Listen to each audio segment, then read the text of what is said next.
Good evening, namaskar. I'm going to chant a mantra before we start, which is my practice always. The mantra is basically bowing down to the teacher, because of whom I got what I hope I have. So, everybody knows this mantra in India. It's Brahmanandam, Paramasukhadam, Kevalam, Jnanamurtim, Dvandvaditam, Gagana Sadarsham, Tattvamasyadi Laksham, Ekam Nityam, Vimalamachalam, Sarvadi Sakshi Bhutam, Bhavatitam, Trigunarahitam, Satgurum Tam Namam. Which means I bow down to the Supreme Being, who is the real teacher. Everything else is a media, via media, right?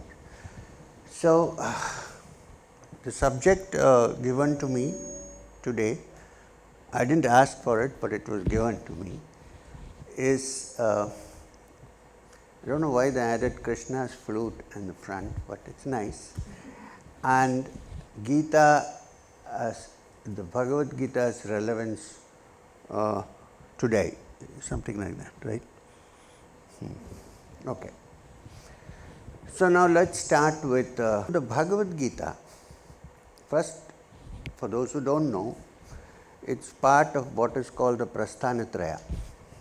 Prasthanatraya is the three texts which is part of the curriculum for those who study Vedanta. The first, of course, are the Upanishads, and then comes the Brahma Sutra, and then the Bhagavad Gita.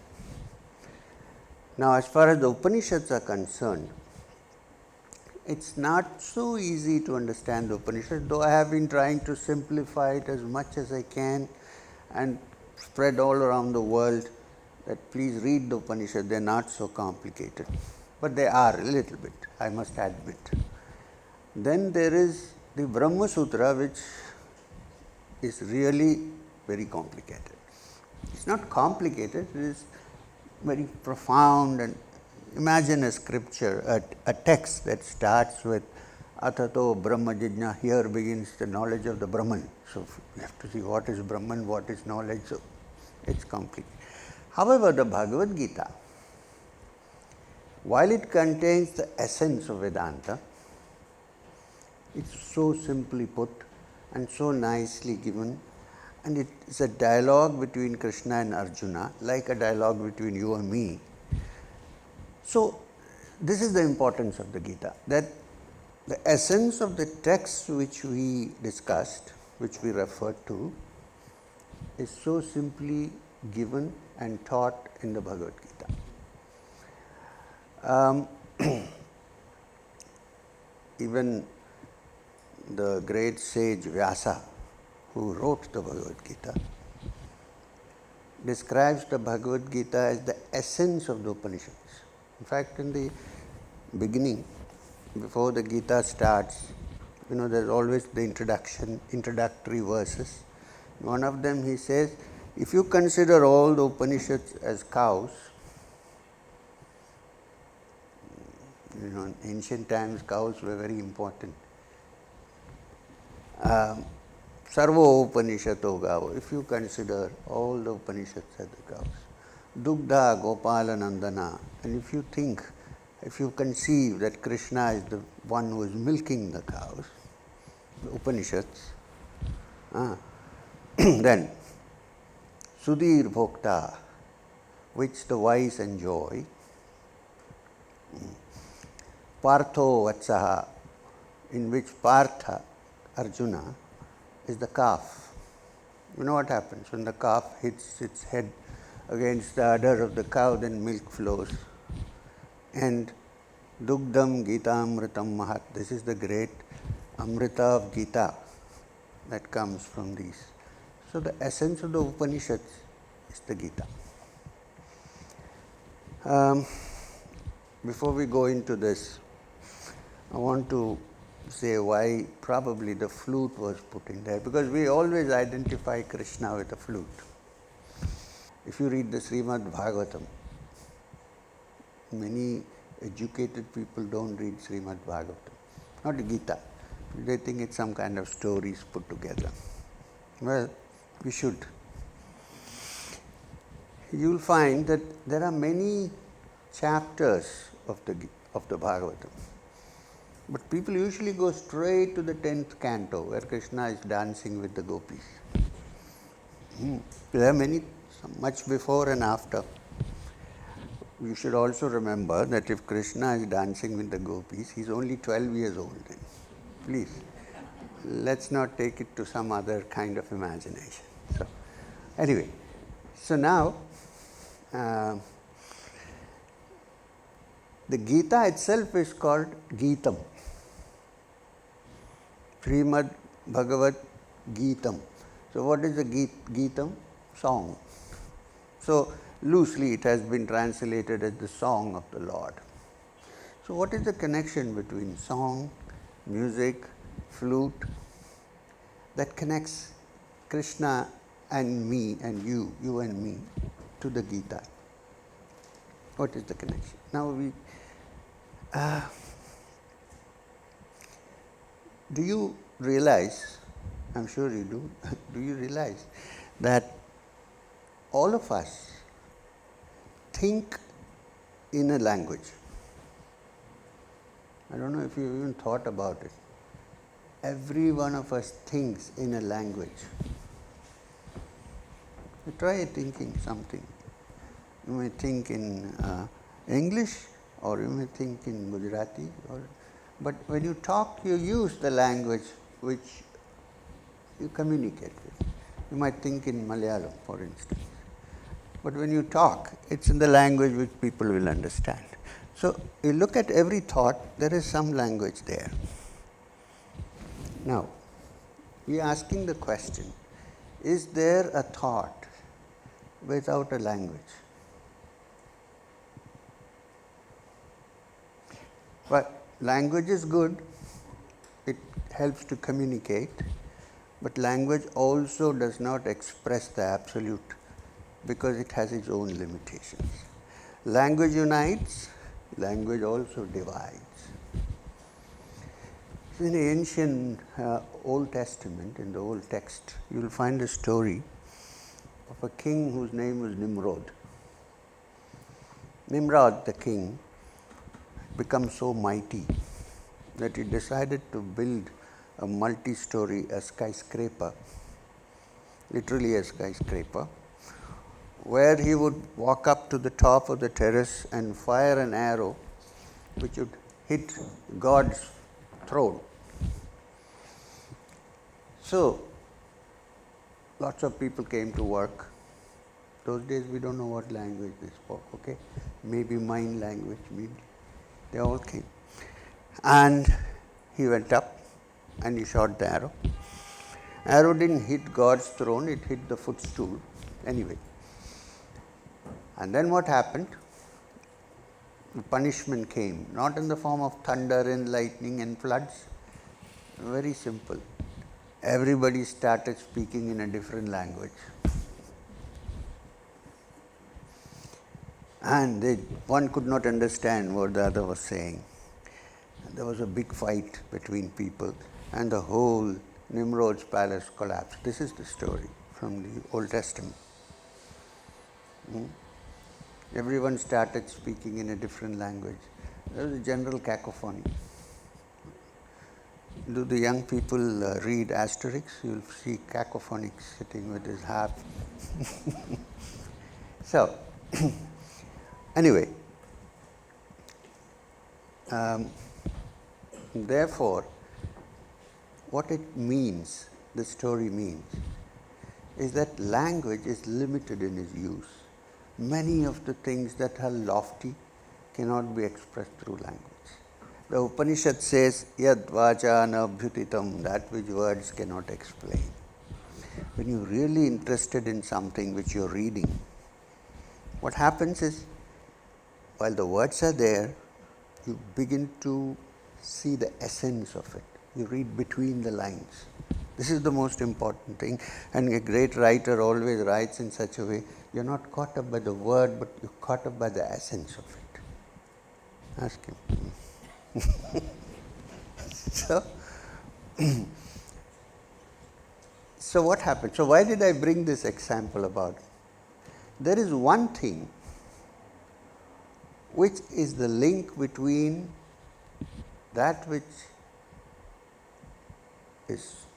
cannot be expressed through words, but which can touch that which is the essence, and that is music. As I said, any thought has a language, and therefore language has thought, and so on. But suppose I play music to you. No words, no lyrics. No lyrics. Beethoven, Mozart, or Krishna playing the flute in Vrindavan on a full moon night. There are no words, but everybody listens. You can be from anywhere, but you listen to the music. So music is a link between the ordinary and the extraordinary. And therefore, deliberately, the Bhagavad Gita is called a Gitam, a song of the divine.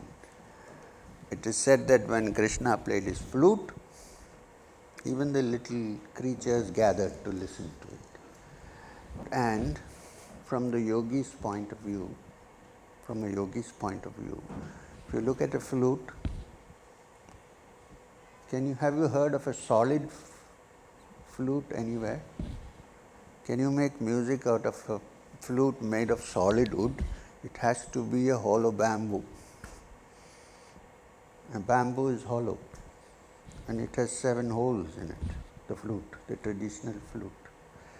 Now, which means, as long as the muck that we carry, of which the main muck, of course, is the ego, is cleared, you cannot listen to the song divine.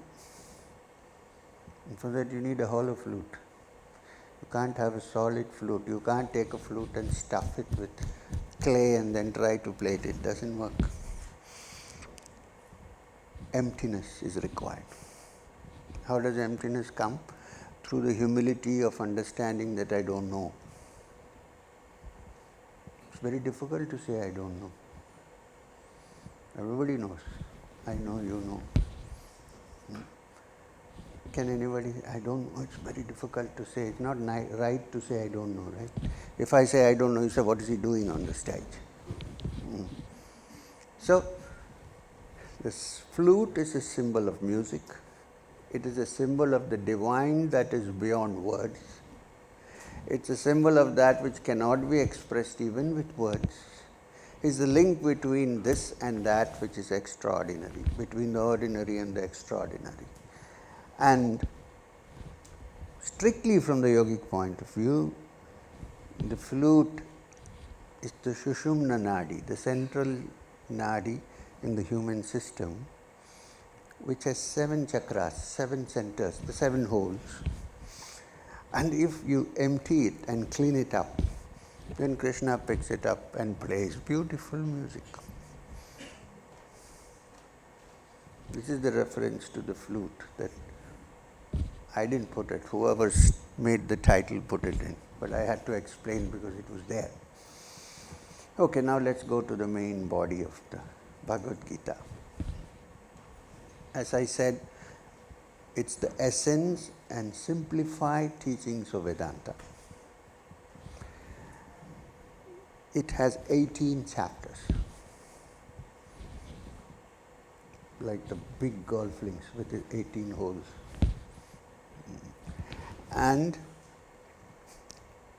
it has, at the end of each chapter, a sentence that occurs, repeated in every chapter, which shows what it actually is. Not my invention. This last sentence that comes in all the chapters is Iti Srimad Bhagavad Gita. So I hope you understand this. At least people who know Indian languages should know, even if you don't know Sanskrit, which is sad, but Iti Srimad Bhagavad Gita. This is the Bhagavad Gita. And what does it mean? What is the next? Upanishads. It is the Upanishad. And what does the Upanishad teach? Brahma Vidyayam, the knowledge of the Supreme Truth, the Brahman. Plus Yoga Shastre, it is also the teaching of yoga. Not just the yoga where you stand on your head, but the science of yoga by which the limited mind is unconditioned to receive that which is Purna, which is complete and full and all pervading. You need something to open the little mind and make it fit to receive that which is infinite. This is Yoga Shastra. So it is also Yoga Shastra, and it is Sri Krishna Arjuna Samvade. It's a dialogue between Krishna and Arjuna. Now this is the Gita. Now let's go back to the beginning of the Gita. The first chapter is called Arjuna Vishada Yoga. Interesting. It means the yoga of Arjuna's sorrow. Believe me, every chapter is called a yoga. All the 18 chapters are called yoga. Jnana Yoga, Bhakti Yoga, Sankhya Yoga, Karma Yoga. First one is Arjuna Vishada Yoga. Vishada means sorrow. It also means indecision. It also means insecurity.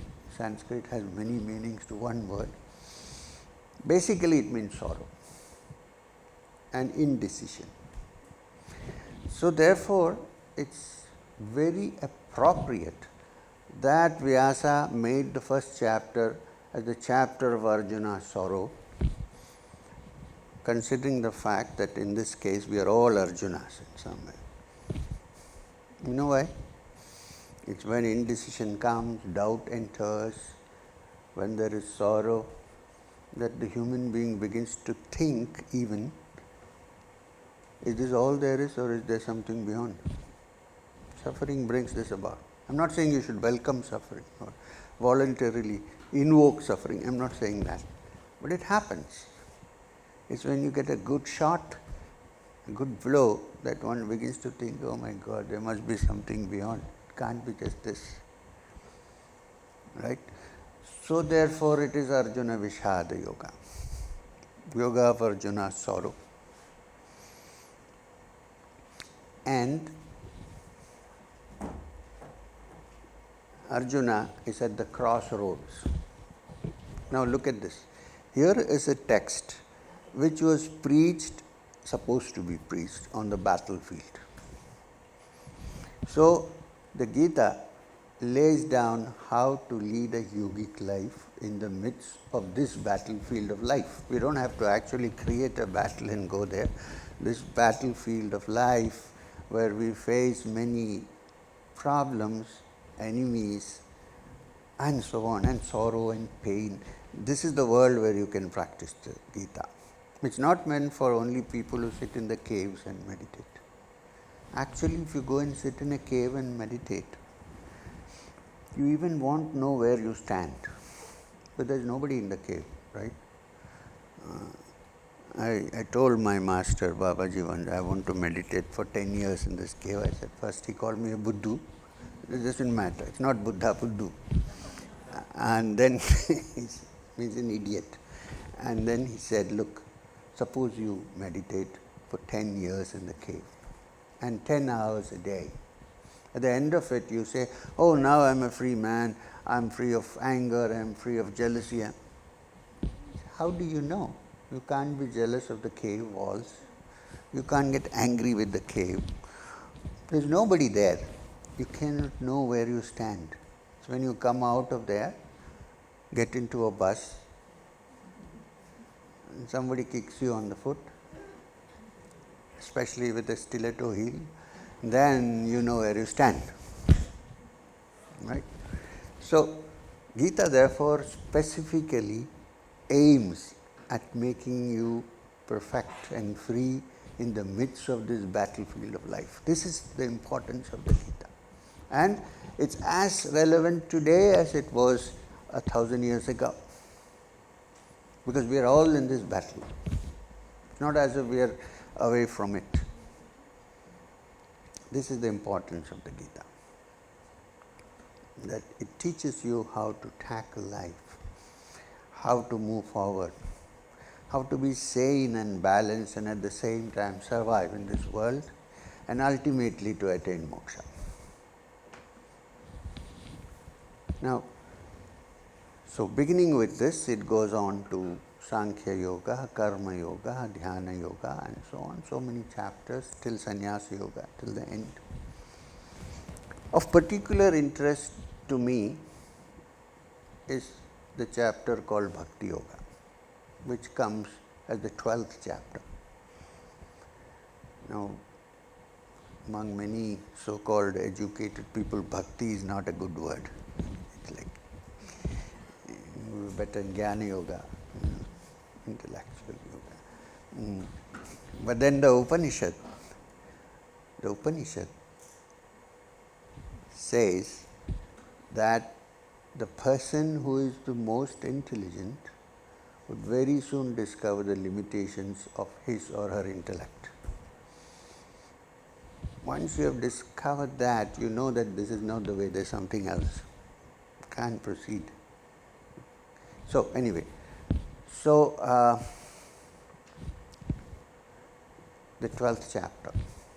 Now the question usually asked, why didn't Krishna speak of the Bhakti Yoga in the beginning itself? Why take us through all these chapters? Or Vyasa, whoever you think wrote it. I'm going to tell you the reason. First, the ground has been prepared. First, sorrow has hit Arjuna and he is looking for a way out. Then he studies the whole structure of the cosmos and so on in Sankhya. And then he learns in Karma Yoga how to work in this world and still be free, and so on and so on and so on. Till the chapter which is the 9th chapter. Till the 8th, everything is fine.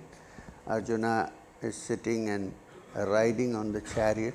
Krishna is the driver of the charioteer,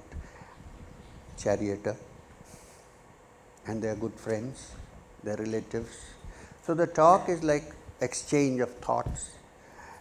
He asks questions, Arjuna asks questions, Krishna answers. Arjuna hears Krishna's answer and says, wait a minute, this is not, I can't understand. And then it proceeds this way. Then in the 10th chapter, Krishna suddenly turns to Arjuna and begins to talk in a strange language. Gone is that friendly dialogue. He begins to say, among the mountains I am the Meru, among the immovables I am the Himalaya, among the Munis I am Kapila, who went away long ago, and so on, and among the Vedas I am the Samaveda. Connect to music, Samaveda, and so on. And Arjuna is beginning to wonder what happened now. Till now we were talking on equal terms, and then suddenly he says, I am the Meru, the North Pole, I am the Himalaya, I am the Muni, Kapila, and so on. What has happened to Krishna now? Is he the same person? Or is he different from what I thought he was? And then comes the 11th chapter, which is called the Vishwarupa Darshana. Arjuna is totally startled. All his so-called rational framework is broken to pieces, because instead of this Vasudeva sitting, he sees something extraordinary. There is a light bursting forth. All gods and deities are coming and going. And he can't place. He said, what's happened now? I can't understand this. What happened, that means? 11th chapter. His so-called absolutely sure, logical, rational thing has been broken to pieces. Then comes Bhakti Yoga, the 12th chapter. Before that, if Krishna had said that, Arjuna wouldn't have understood a word of what was going on. Then comes Bhakti Yoga. Now, this is a very important chapter. I wish we all, after reading the first and second chapter, go to Bhakti Yoga and read the 12th chapter. very, very instructive and useful. Why? First, one of the few chapters in the Gita which begins with Arjuna Uvacha. Arjuna said, usually it begins with Sri Bhagavan Uvacha. Krishna said, what is the question that Arjuna asks Krishna? He says, in the ancient times, people worshipped the Supreme Being as the formless, almost intangible, unexplainable, indefinable Supreme Brahman, the Rishis. And some say that they are the greatest of yogis or bhaktas, whatever you want to call it. There are some who say that Krishna, that the Supreme Being should be worshipped in a form like I see before me, like you, or Rama, whatever. Among the two, some say they are superior, some say the other. Among the two, who according to you, because if you say I am ready to accept it, is the greatest of yogis? Can you tell me? Now, here is something interesting. Krishna doesn't directly answer this question. Have you seen any Mahabharata where he directly answers a question? Gives time for food for thought. Sometimes just smiles. Anyway, so then Krishna says, I want to tell you something interesting. We live in this world of name and form. How do I recognize you? Through your name. And if I know your name, I know your form. If I think of your form, I think of your name. So this whole world, our whole life, is a combination of name and form. In Vedantic language, you say Nama, Rupa. Rupa and Nama. In this kind of situation, is it easy for a person to fix attention on something that is so abstract as the Supreme Brahman? Not so easy. Don't tell me that we are not interested in form. Everybody is in. If you are not interested in name and form, at least you are interested in your own form. What do we do in the morning when we wake up? We look at the bathroom mirror. What do? We are so much in love with our form. More wrinkles have come. Here is grayer, shall we blacken it up? Or so on, whatever. There's lots of things. Why? Because we are so fond of our own form and we think that we are formless. I'm not denying there is a formless. It's not so easy because we are all oriented towards name and form. As the other day I was saying in your Sanatan Dharma Mandir, one guy told me that all that is fine, but I don't believe in idols, I don't wish. I said, okay, fine, great. The Vedanta, pure Vedanta doesn't teach anything about forms. Okay, I said, you must be a rishi, and so on. And I went to lunch to his house. All the walls were filled with pictures of Amitabh Bachchan. He doesn't believe in idols. I said, what is this? Matinee idol. He said, idol?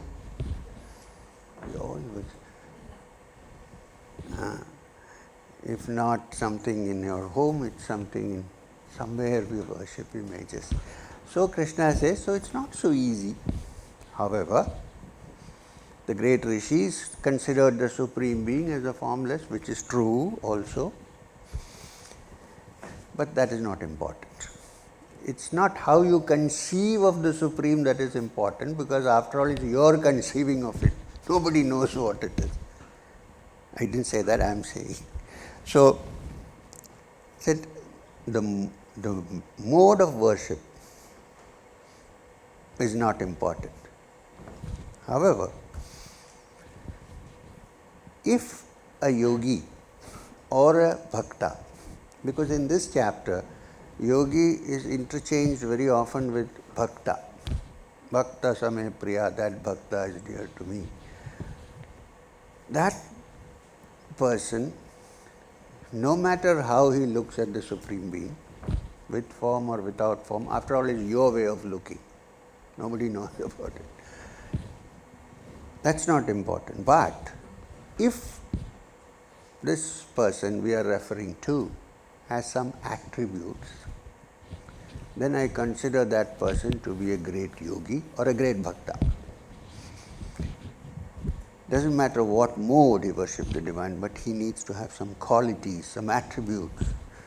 So what are the attributes? In the Gita, in the 12th chapter, go and refer, 3 attributes are mentioned. 1, Samniyam Indriya Gramam, one who has control over his senses. Indriyas. Indriyas are the senses. The lord of the senses is Indra. We're always enjoying in his palace, sometimes fully drunk. So, Samniyam Indriya Gramam, control over senses, control over the mind. Not to annihilate the mind, but not let the mind run away with you. To be able to adjust, control the mind. If someone has a capacity to do that, first quality, I would call such a person a yogi. 2, Sarvatra Samabuddhaya, whose mind is tranquil under all circumstances. How is our life generally? The mind is up and down all the time. Depression, excitement, depression, this is how life moves. A yogi, according to Krishna, is one who is sarvatra samabuddhaya, whatever be the situation, sarvatra situation, in all situations, samabuddhaya, his buddhi remains calm, quiet and tranquil. And this cannot come naturally, it has to be cultivated. This is sadhana. And third, very important, if a person is that way, and if he is going towards the divine, there is another characteristic automatically appears, and that is sarva bhuta hite rata, one who has the welfare of all living beings in his or her heart. Krishna says to Arjuna, if you see these 3 attributes together in a person, I would call such a person a great yogi.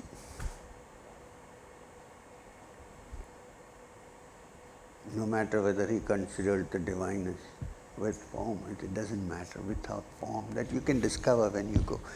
And this, I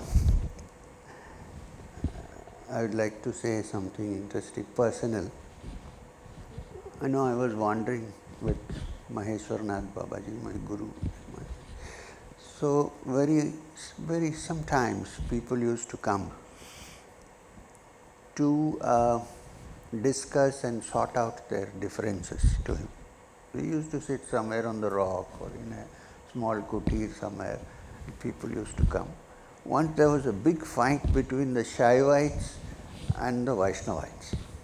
Oh, you know the Vaishnava Babas with these namas and the Shaivites with ash like this. So there was a big heated, I was almost coming to blows, so they decided, let's go to Maheshwarnath. So they all came, we sat down. He was not well known to the public, but the spiritual public knew about him, all these guys. So they came, I'm also there. Okay, Babaji said, first of all, he got somebody, he said, ko thoda pani pilao, gave them some water, drank water. Then he said, laddu hai kya? Somebody said, okay. They got them some laddus, muh mitha kiya, kind of made them tranquil in some way. You know, the tongue is very closely, intimately connected to tranquility. You're very angry, eat gulab jamun. If you don't have diabetes, So, then he said, okay. The whole thing was in Hindi, of course. Then he asked the Vaishnava, have you seen Mahavishnu? Krishna. No. So what do you worship? He said Pada Sevanam. What is Pada Sevanam? Worship the feet. Okay? So you can see the feet. Yes, we conceive of the feet and we worship. Fine. He asked the Shaivats, have you seen Shiva? No. But we will eventually. Okay? So what do you do now? We worship the linga. Okay. He said, continue doing that. Don't fight. Continue doing that till the day when you see the face. When you see the face, you can decide whether it is this way or this way. I've never seen such a practical solution to the problem. And the funny thing is, they were very satisfied and they said, one said Har Har Mahadev and go down and went. The other said Namo Narayana. So basically, the attributes are very important. The theory is not so important. So if you practice and if you try to figure out for yourself, one day you will reach the position which the Gita wants you to reach. The battle is over then. You have won the battle actually. The battle of life. Why? Because ultimately you found out that the divine that you seek,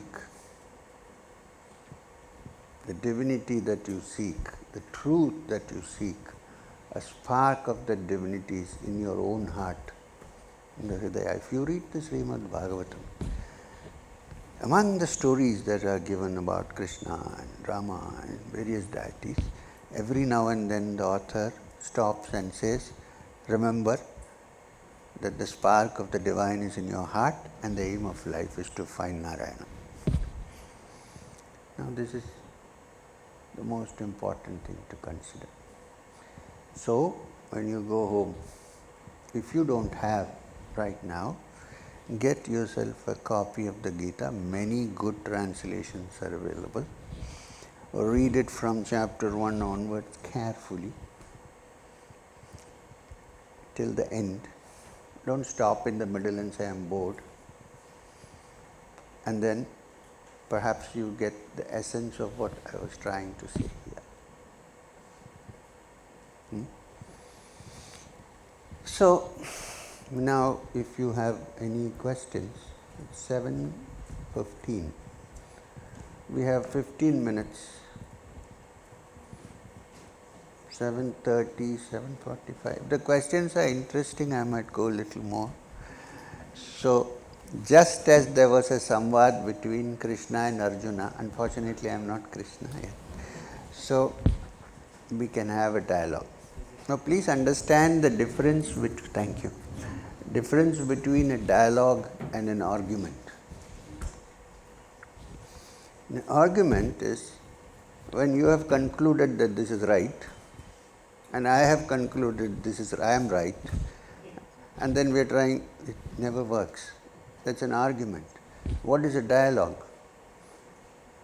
You and I are sitting together, we have a problem, and we are trying to solve it. This is a dialogue. It's not even a debate, it's a dialogue. So therefore, as the mantra says, Ma vidvisha vahai, let us not fight with each other, but let's try to understand what you're trying to say, and then I look into it and try to figure out what I can say about it. You're free to protest and say wrong, no problem.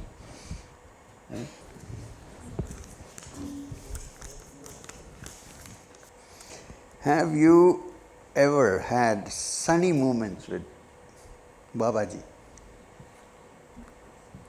When he says sorry for writing, I don't know why you're sorry about this. It's a good question, straightforward question. Did you have any sunny moments with Babaji? Funny. Oh, I was thinking. But it was, it looks like yes, I'm sorry. Have you had any funny moments? Oh, many. I can't go into all that, but Babaji had a very wry sense of humor. But I can't tell you many of the jokes, they're too small. But yes, he had a great sense of humor. I can tell you one incident. When we first reached Banaras, I had never been to Banaras before. I wanted to meditate, and I thought early in the morning at 4 o'clock, if I can take a dip, it was winter in the Ganga, and then if I meditate, it will be good. So instead of informing Babaji, he was in the kutir, I went out, took a good dip. Thank God I didn't die, it was so cold, freezing, and came out quickly, and then I went. So Babaji came out of the kutir and he said, "What kind of an idiot are you?" I said, "Why, Babaji?" He said, "I thought I will make you into a Buddha. You become like a Buddha." He said, "Who asked you to jump into that water at 4 o'clock? You thought it was a holy act? It was a stupid act." He said, "You shouldn't be doing that. You should have asked me." Well, I took it nicely because I thought it was my master who was saying that. And so he had many such jokes. We had fun. And there are some jokes which I don't know how to tell you. A little bit on the blue side. Young people. This much I'll tell you and stop. There was a sadhu who came to see him wearing nothing. There are such sadhus in India. Nothing. They had a general discussion, and then this guy got very excited because he got the answer to his question. So he was jumping on the rock and going back, and Babaji said, "Watch out, be careful, protect yourself." Got the joke?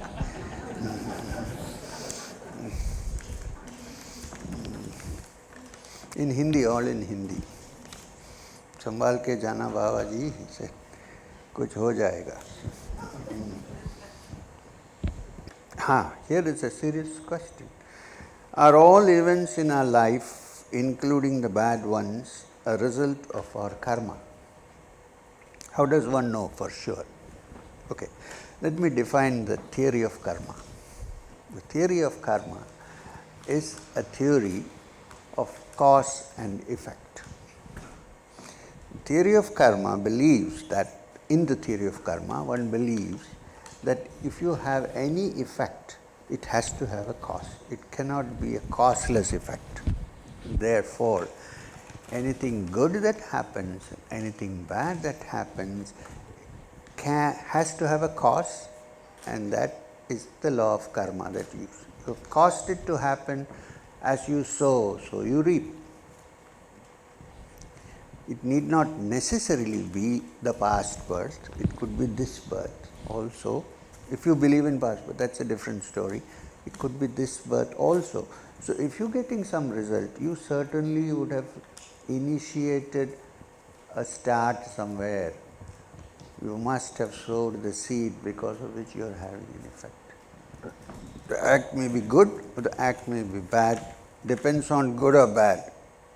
The plant that sprouts should be good or bad from the seed. So certainly yes. So what is the important point to be picked up from the law of karma? What you have done in the past, you cannot go back and tinker. It's not possible. We can't go back in the past and tinker. However, since the law of cause and effect is there even now, what is before us is the present. So act in such a way in the present so that tomorrow you don't suffer the consequences. This is the best that we can do. And there's no point in worrying, oh, this has happened, I did something. You can't do anything, you can't undo it. But take what you have now and work in such a way that tomorrow you don't regret for it. You are not in the same boat. This is the law of karma. True, every cause has an effect, and a bad cause will certainly have a bad effect, no question. My experience also.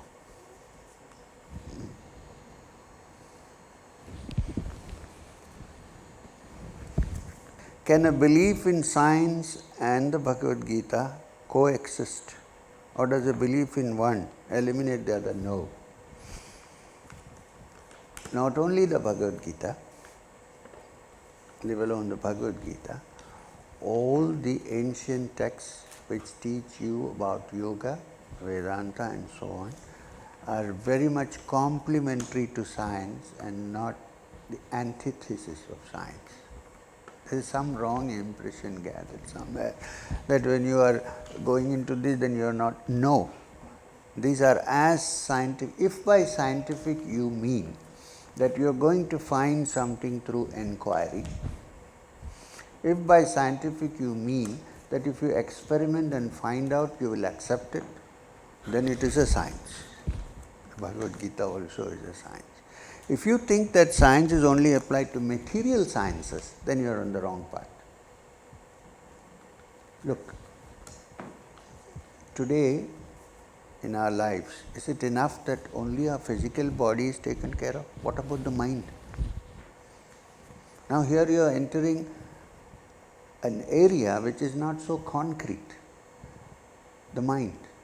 It's not like a physical, it's not a padartha. So to say that to study this is not scientific, well, all psychology, all metaphysics, they're all the studies of the mind and beyond. But if you do it in a proper step-by-step manner, it is also a science. In fact, the yoga is not an art, it is a science. Why? Because if you understand first and then follow the practices, you will certainly come to a certain result, and this is science. Experiments have to be done, right? So you can say that this is one kind of science and that is another kind of science. Yes, I agree with that. But both are sciences. They are not contradictory to each other. Okay. Is there an explanation for the caste system? I don't know why this question is, or just a misplaced sentiment. It's not a misplaced sentiment, simply because in the ancient times, a person's caste was decided by his capabilities in a particular field. One who knew the art of war was a Kshatriya. One who understood the scriptures and studied was called a Brahmana. Now, Vedavyasa, the writer of the Mahabharata, Bhagavad Gita and so on, if caste was hereditary, Vedavyasa's mother was a fisherwoman. What do you say?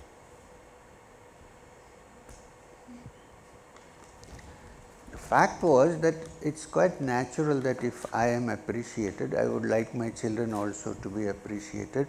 So if I'm a Brahman, I would like him to be a Brahman too.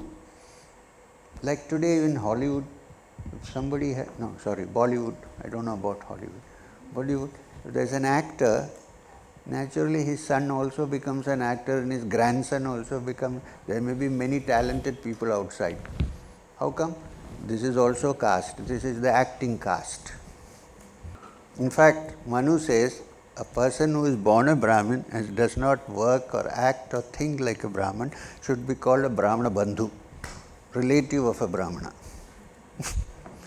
People don't study this and you see, now, Drona was the teacher who taught all weaponry to the Pandavas. The Pandavas were Kshatriya, Drona was Brahmana. If according to the caste system he should do only those acts which Brahmins, he cannot have become a teacher. He is playing the role of a Kshatriya. So, I do not believe in the hereditary caste system, although it has its advantage, because somebody brought up in a certain situation, in a certain background, is likely to develop some characteristics. I agree with that, but it's strictly not true, my opinion, okay. What does the Gita tell us about love? Please read the 12th chapter of Bhakti Yoga. Love. because we need to go there. Bhakti is actually the essence of loving something, loving each other, loving the Supreme Being. So love in its ultimate form is also discussed in the Gita. But love demands sacrifice, remember. Love is not taking something, it's giving. And giving is always a sacrifice. If I only gather from others, I cannot have love. If I am ready to give whatever I have, then love comes into the picture. If you want to be looking at ordinary mortal love, look at the love of the Gopikas to Krishna. You can say mortal and divine both. Do we interpret the Kurukshetra war as a real event or a metaphorical one to communicate a wider message? I am, for one, absolutely sure that a Kurukshetra battle did take place. However, Vyasa used the Kurukshetra battle to spread the message of a wider understanding. Let's put it that way.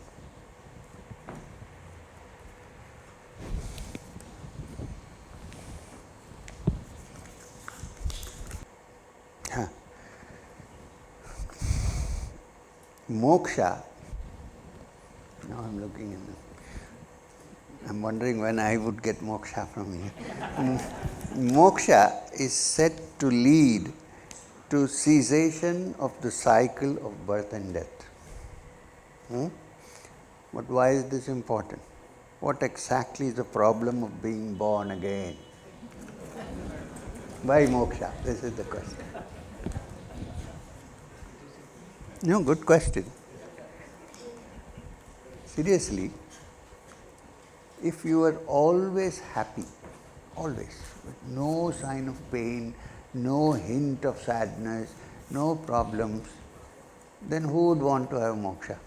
We are already in moksha. Happiness. Moksha actually means freedom. Remember, if you translate it, mukt, moksha from bondage.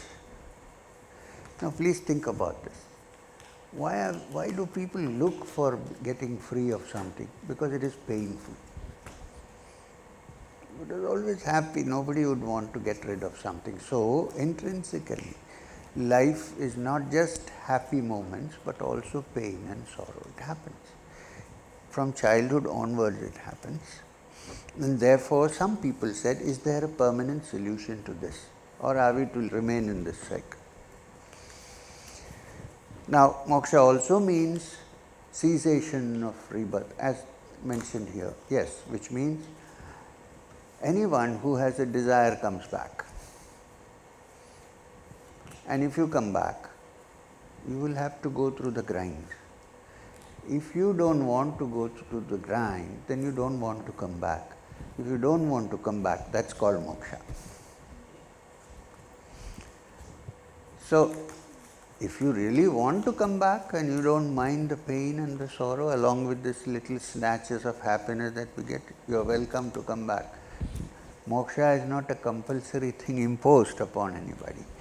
It's a thing that grows in the mind of certain individuals who think in a very mature way and think, well, I should get rid of this cycle. If you're happy, we were having a satsang once in a place in Madhya Pradesh, actually on the banks of the Betua river, near Orcha. And near the river there are many rocks, so we were all sitting on the rocks and having a satsang. Well, I nicknamed it Satsang on the Rocks. And we're talking about moksha, and there is this one lady who's no more, unfortunately, who said this thing about not wanting to come back, which is given in the Viveka Chodamani, rebirth, cessation of rebirth.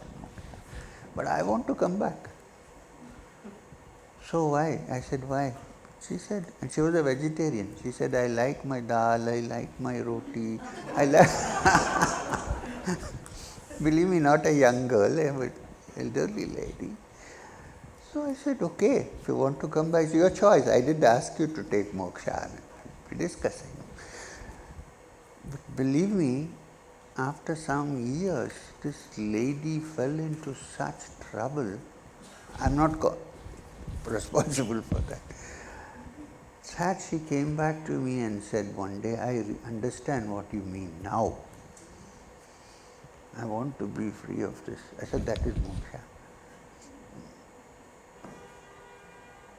So, it's for each person to decide whether they want to come back or not. Now, having said that,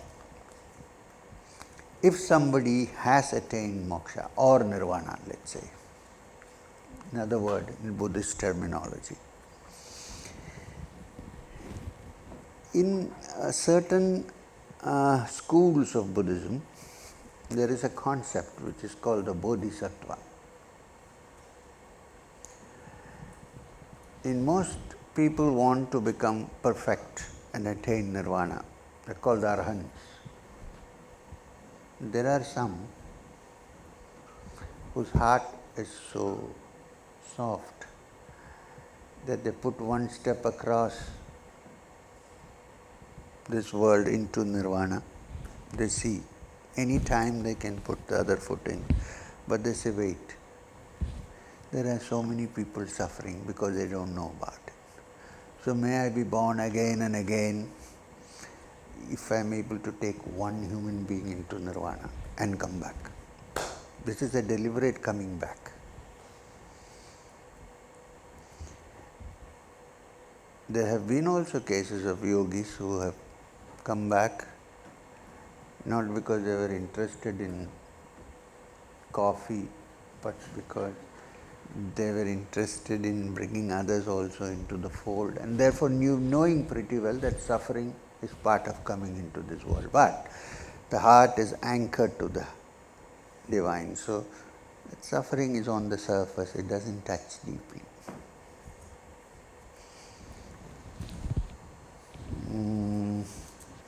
Have you ever argued with Babaji? It must have come from here, I am sure.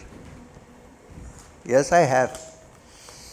Sometimes today I regret for it, but I was very innocent. So I have had very stupid arguments, very bad arguments. Babaji didn't argue because he would shut up my argument by saying, chup raho, finished. But I have argued about various factors, and it was not barred. I was not barred from arguing. So that's okay, you can argue, no problem. Full freedom to argue.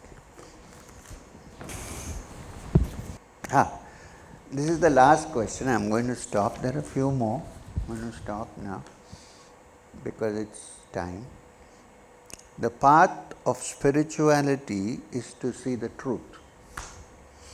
As a guru, really think I am a guru? Anyway, as a guru, why did you choose to write fiction? Shunya.